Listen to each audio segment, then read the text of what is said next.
Narayan Hari. Hello students. Students, in today class we are going to discuss how the Mauryan state was a welfare state.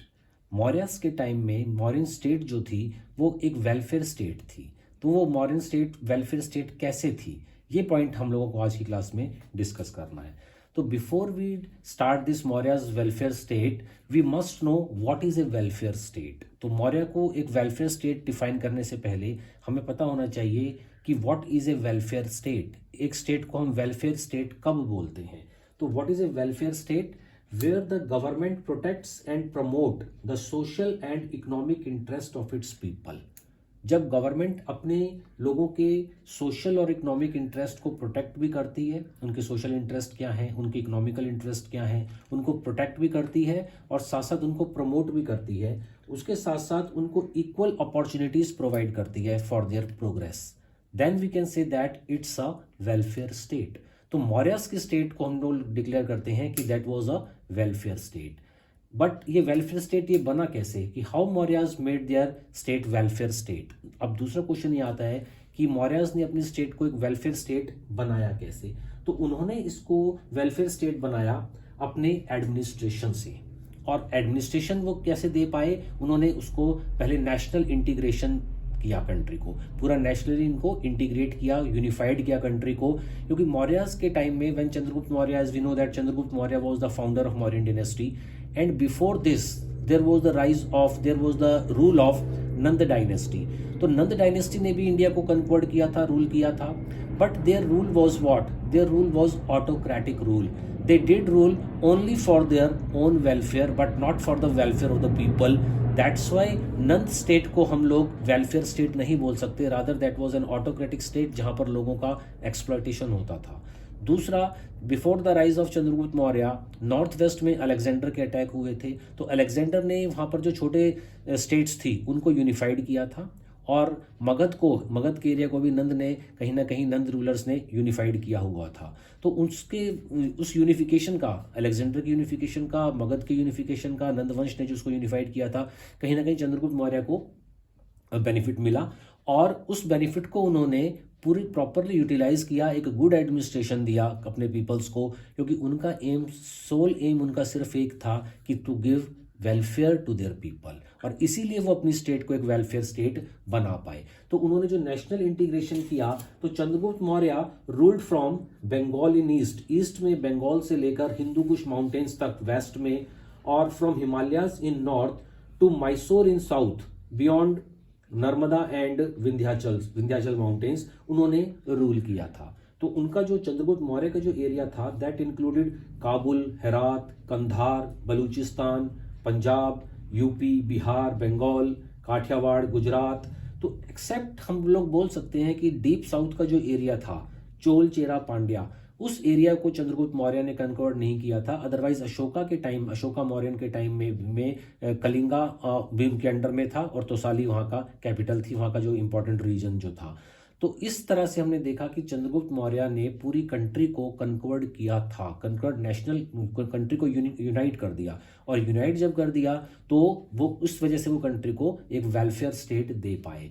अब question यहाँ पर आता है कि उन्होंने national integration किया, तो उसके बाद उन्होंने अपना एडमिनिस्ट्रेशन कैसे चलाया, how their administration proved a welfare state. तो उन्होंने अपना एडमिनिस्ट्रेशन जो था वो डिफरेंट पार्ट्स में डिवाइड किया. They divided their administration into the central administration, provincial, military, judicial, revenue and spy administration. और हर एडमिनिस्ट्रेशन को उन्होंने बहुत प्रॉपरली तरीके से उन्होंने अपने एडमिनिस्ट्रेशन को रन किया. And that administration was responsible for the welfare of the state and in making Mauryan state a welfare state.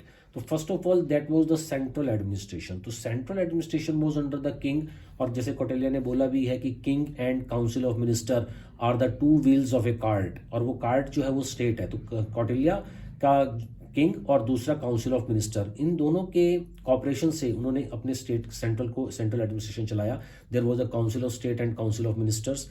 Council of state और काउंसिल ऑफ मिनिस्टर्स जो थे वो रूल्स बनाते थे by the consent of the king. तो powerful तो hereditary monarchy, king was the whole power was in the hand of the king, and king could straightforwardly rejected the decision of the decision of the council of minister and council of state, लेकिन overall power जो थी वो king के पास होती थी। तो central administration में state council और काउंसिल ऑफ मिनिस्टर्स और काउंसिल ऑफ स्टेट जो डिसीजंस लेती थी, जो रूल्स बनाते थे, उन रूल्स को इम्प्लीमेंट करने के लिए उनके पास पूरा एक प्रॉपर ब्यूरोक्रेटिक सेटअप होता था, जिसको वो पूरा पाटलिपुत्र से पूरी कंट्री को रन करते थे। तो there was the central administration, and this central administration was under the king and the council himself, and king could straightforwardly reject the decision of the council if he see that the decision of the council was not in the favor of the state. So that was the central administration, which played a very much important role in making Mauryan state a welfare state. After that there was the provincial administration. तो जैसे मैंने भी बताया कि इतना बड़ा area Chandragupta मौर्य ने अफगानिस्तान तक रूल किया था वेस्ट में, तो इसको रूल करना that was not an easy task. So that's why they divided this entire area into 5 provinces, eastern, western, northern, southern, central. तो 5 प्रोविंसेस थे और each province was kept under one Kumar, that was from the royal blood. Kumar के under में स्थानिक्स होते थे, जिनके under में around 800 village होते थे। स्थानिक के अंडर में होते थे द्रोणमुख, अराउंड 400 विलेज होते थे। द्रोणमुख के नीचे के अंडर में होते थे खार्तविक्स के अंडर में अराउंड 200 विलेज होते थे। खार्तविक के अंडर में होते थे गोपा, अराउंड 20 विलेज होते थे। और गोपास के अंडर में होता था ग्रामिक, एक किंग, एक पर्टिकुलर विलेज का हेड। तो इस तरह से उन्होंने पूरे प्रोविंसेस को डिवाइड किया हुआ था। जो भी मैंने आपको हायरार्की बताई इनकी, at the top level there was the king, under the king there was the Kumar, under the Kumar there was the sthanika, under the sthanika there was the dronamukha, under the dronamukha there was the kharvatika, under the kharvatika there was the gopa, and under the gopa there was the village headman. तो इस तरह से इन्होंने एक province को divide किया। अब बाकी जो प्रोविंसेस थे, इधर it was the eastern province, western, northern, southern, central, हर तरह से उन्होंने अपने हर प्रोविंस को इन्होंने इस हायरार्की के अकॉर्डिंग डिवाइड किया। अब इसके बाद और इसी वजह से वो विलेज लेवल से लेकर स्टेट लेवल तक अपना एक प्रॉपर एडमिनिस्ट्रेशन दे सके। और ये एडमिनिस्ट्रेशन ही था जिसने मौर्य स्टेट को एक वेलफेयर स्टेट बनाया। और किंग जिसमें हाई पोस्ट पर होता था, and king had an eagle eye. और किंग पाटलिपुत्र जो उसकी कैपिटल थी, वहां से हर विलेज तक उसकी नजर रहती थी through these important designated officials. And because of this administration they were able to give a very good administration, and that's why the Mauryan state become a welfare state. इसके बाद उन्होंने जो मिलिट्री एडमिनिस्ट्रेशन चलाया, मिलिट्री एडमिनिस्ट्रेशन में भी इन्होंने क्या किया कि जैसे प्लिनी ने बोला है कि अब इतने बड़े एडमिनिस्ट्रेशन को चलाने के लिए definitely they needed a very big army. जैसे प्लिनी ने बोला कि उनके पास 6 लाख इन्फेंट्री थी, 30,000 कैवलरी थी, 9,000 चैरियट्स थे, 8 to 9,000 उनके पास एलिफेंट्स थे। तो इतनी पावरफुल आर्मी को, मिलिट्री को जब उन्होंने मेंटेन किया, प्रॉपर सैलरीज उनको देते थे, तो इस वजह से वो इस आर्मी की वजह से एक प्रॉपर एडमिनिस्ट्रेशन वो लोग चला पाए। तो उन्होंने आर्मी को एडमिनिस्ट्रेशन के लिए काउंसिल ऑफ 30 मेंबर्स को उन्होंने अपॉइंट किया था, जिसके अंदर 6 कमिटीज होती थी। हर कमेटी के अंदर 5 मेंबर्स होते थे। जैसे इन्फेंट्री कमेटी थी, कैवलरी कमेटी थी, चैरियट्स कमेटी थी, एलिफेंट्री कमेटी थी, नेवल फोर्सेस की कमेटी होती थी, ट्रांसपोर्ट एंड फूड वेपन्स की कमेटी होती थी। तो इन कमेटीज के अकॉर्डिंग वो अपना मिलिट्री एडमिनिस्ट्रेशन प्रॉपरली चलाते थे। और इसी 30 काउंसिल्स के ऊपर के पैटर्न के ऊपर ही उनका सिटी एडमिनिस्ट्रेशन भी चलता था। तो हर सिटी को भी वो प्रॉपरली रूल कर पाए, विलेजेस को वो प्रॉपरली रूल कर पाए। इसके साथ साथ उनका जुडिशियल एडमिनिस्ट्रेशन भी बहुत इंपॉर्टेंट रोल प्ले करता है मॉडर्न स्टेट को एक वेलफेयर स्टेट बनाने में। क्योंकि पीपल का वेलफेयर कब होगा? जब पीपल का वेलफेयर होगा तभी स्टेट का वेलफेयर होगा। और कौटिल्य का ये मानना था कि जब तक हम एक प्रॉपर जुडिशियल एडमिनिस्ट्रेशन नहीं देंगे, लोगों का वेलफेयर नहीं हो सकता। तो इसलिए उन्होंने हर लेवल पर, जैसे मैंने भी आपको डिफरेंट लेवल्स बताए थे, gramika level, gopal level, dronamukha level, sthanika level, kharvatika level, Kumar level, after the king level, तो हर लेवल पर कोर्ट्स होती थी, सिविल कोर्ट्स होती थी और उसके साथ साथ क्रिमिनल कोर्ट्स होती थी। धर्मस्थी और कंटक शोधन उनको बोलते थे। और इन कोर्ट्स की वजह से वो अपने लोगों को एक बहुत ही चीप, सस्ता और जल्दी क्विक डिसीजन उनका होता था, जिस वजह से लोगों को बहुत जल्दी प्रॉम्प्टली उनको जस्टिस मिल जाता था और इसलिए लोगों का वेलफेयर था। अगर अदरवाइज वो जजमेंट के लिए घूमते रहते तो, लेकिन ऐसा नहीं हुआ। उनको properly, timely, because of this judicial administration, they were able to get a very quick and cheap justice at a time. So that's why, at very short time, that's why this judicial administration also played a very much important role in making Mauryan state a welfare state. उसके साथ साथ अब इतने बड़े administration को चलाने के लिए आइदर सेंट्रल एडमिनिस्ट्रेशन हो, प्रोविंशियल हो, मिलिट्री हो, जुडिशियल हो, तो ये सब एडमिनिस्ट्रेशन चलेगा कैसे? ये एडमिनिस्ट्रेशन उन्होंने चलाया रिवेन्यू की वजह से। जो रिवेन्यू, जो वो प्रॉपर टैक्सेशन लेते थे। तो जो कौटिल्य थे, he himself was a very great economist of world renowned that particular time, graduated from Takshashila university. तो उन्होंने एक रिवेन्यू एडमिनिस्ट्रेशन को वेल प्लान्ड स्ट्रक्चर दिया था। जो उनका जो रिवेन्यू था, वो सबसे ज़्यादा रिवेन्यू उनको लैंड से मिलता था, जिसको भाग कर बोलते थे। Land tax was the main source of the revenue. और सरप्लस प्रोडक्शन होता था, डिवीजन ऑफ लेबर था प्रॉपर, सिटीज़ ग्रो कर चुकी थी, ट्रेड एंड कॉमर्स बहुत अच्छी तरह से चल रहा था। तो that's why they were able to get revenue. उनको प्रॉपरली उनको रिवेन्यू भी कलेक्ट उन लोगों का हो जाता था। तो अब रिवेन्यू के साथ उनमें 1/6 होता था रिवेन्यू 1/6 to 1/4 होता था टोटल प्रोड्यूस का। और इस रिवेन्यू की वजह से, और जो रिवेन्यू कलेक्शन था वो बिल्कुल साइंटिफिक बेसिस पर होता था। Scientific basis in the sense that सबसे पहले वो लैंड को एग्जामिन करते थे। वो देखते थे कि लैंड कितनी फर्टाइल है। जितनी लैंड की फर्टिलिटी होती थी, जितनी लोगों की पेइंग कैपेसिटी होती थी, उसी के अकॉर्डिंग उनके ऊपर रेवेन्यू लगता था। तो इसका मतलब क्या हुआ कि पीपल्स का एक्सप्लॉयटेशन नहीं होता था। People were completely happy. They were happy in judicial administration. They were completely satisfied, fully satisfied in paying revenue, and willingly, happily, they would give revenue to the state. और state उस revenue को properly लोगों के welfare के ऊपर ही spend करती थी, क्योंकि कौटिल्य का ये मानना था कि जो किंग हट्स में रहेगा, झोपड़ी में रहेगा, उसी की प्रजा महलों में रह सकती है। और इस थ्योरी को उन्होंने प्रैक्टिकली एक अप्रोच भी दिया। And their sole aim was what, to give welfare to their people at every cost. And that's why they were able to make Mauryan state a welfare state. और इसके साथ साथ उनका एक स्पाई एडमिनिस्ट्रेशन भी होता था। तो वो इतना बढ़िया एडमिनिस्ट्रेशन इसीलिए दे पाए क्योंकि उनके पास एक स्पाई एडमिनिस्ट्रेशन भी था। Spy administration, eyes and year. और कौटिल्य का स्पाई एडमिनिस्ट्रेशन तो एक डबल स्पाई सिस्टम था। वो स्पाइस के ऊपर स्पाइस लगाते थे, तो डबल स्पाई एडमिनिस्ट्रेशन था। Each and every corner, what was happening in each and every corner of the entire state, it was known to Kautilya and it was known to Chandragupta Maurya because of this spies. ये जो spice थे उनको एक एक छोटी से छोटी बात की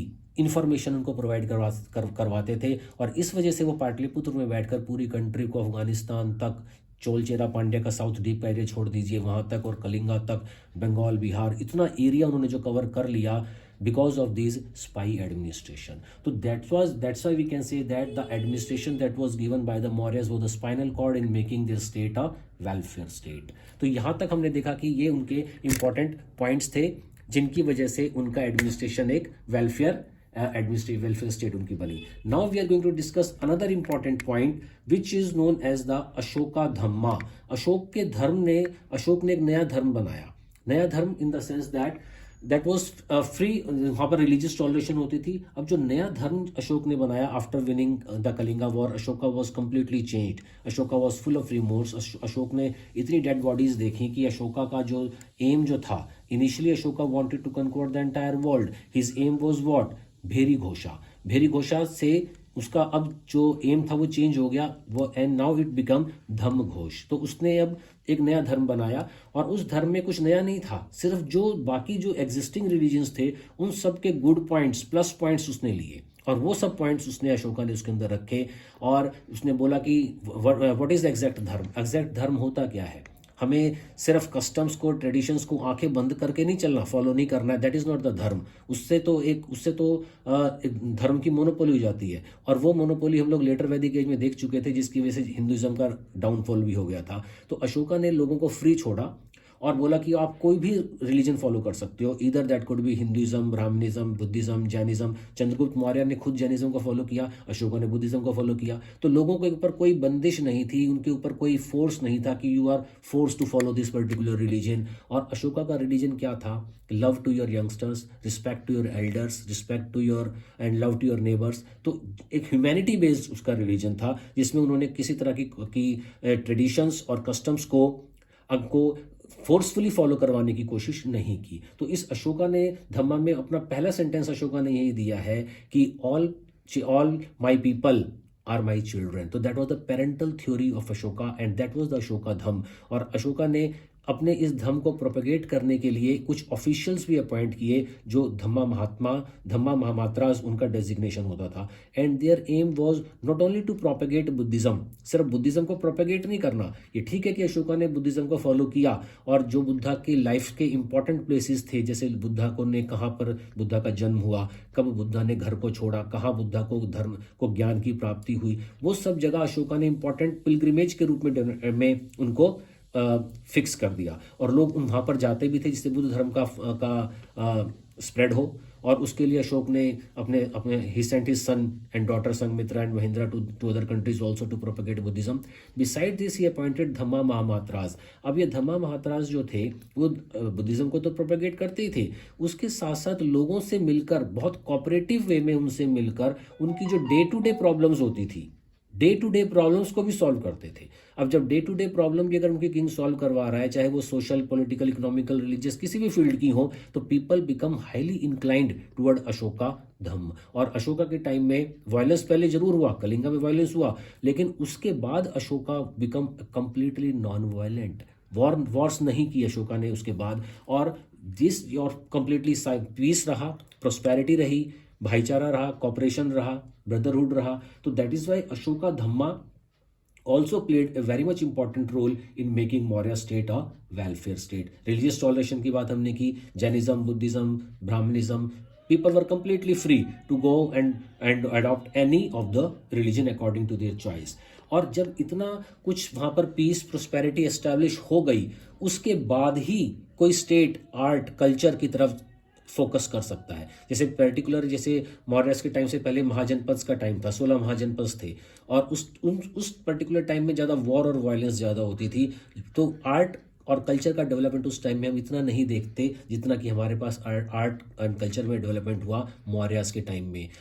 सांची स्तूप ले लीजिए आप, बहरूच का स्तूप ले लीजिए, अमरावती ले लीजिए, केव्स ले लीजिए, विहार्स हैं, अशोका का जो पिलर है, सारनाथ पिलर से जो इंडियन गवर्नमेंट ने नेशनल एम्बलम फॉलो किया है। तो ये that was all because of the art and culture that also played important role in making Mauryan state a welfare state. और जब स्टेट के अंदर वेलफेयर था, पीस था, प्रोस्पेरिटी थी, तभी वो लोग इतना आर्ट को प्रॉपरली, उनके टाइम में आर्ट जो था इतना प्रॉपरली ग्रो कर पाया।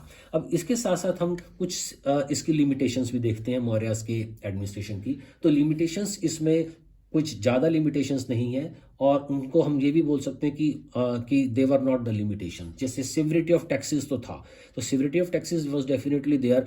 और सिविरिटी ऑफ टैक्सेस का मतलब होता है कि उन्होंने इमरजेंसी में और क्राइसिस के टाइम में भी टैक्स लिए हैं, लेकिन उस टैक्स को उन्होंने लोगों के वेलफेयर के लिए हमेशा खर्च किया है। So that's why we can say that on the one hand we can say that there was the severity of the taxes, but that severity of the taxes somewhere was for the welfare of the people. तो जब हम conclude करेंगे इसको, तो conclusion में हम बोल सकते हैं कि definitely the modern state was a welfare state, क्योंकि उन्होंने ही सबसे पहले कंट्री को पॉलिटिकली यूनाइट किया, नेशनल इंटीग्रेशन दिया, और ये नेशनल इंटीग्रेशन उनका प्रॉपरली एडमिनिस्ट्रेशन की वजह से हो पाया। फिर अशोका का धम्म था, जिसमें अशोका ने बोला कि all people are my own children. उन्होंने पब्लिक वेलफेयर के वर्क किए, digging of the well was there, construction of the hospitals not only for the humans but for the birds and animals also. Charity उन्होंने बहुत ज़्यादा की। तो इस वजह से ही अशोका की जो मौर्यस का जो एडमिनिस्ट्रेशन था, और उसको हम बोल सकते हैं कि that was a base for giving a welfare state. तो अल्टीमेटली हम लोग कंक्लूड कर सकते हैं कि Mauryan state was undoubtedly a welfare state. Okay students.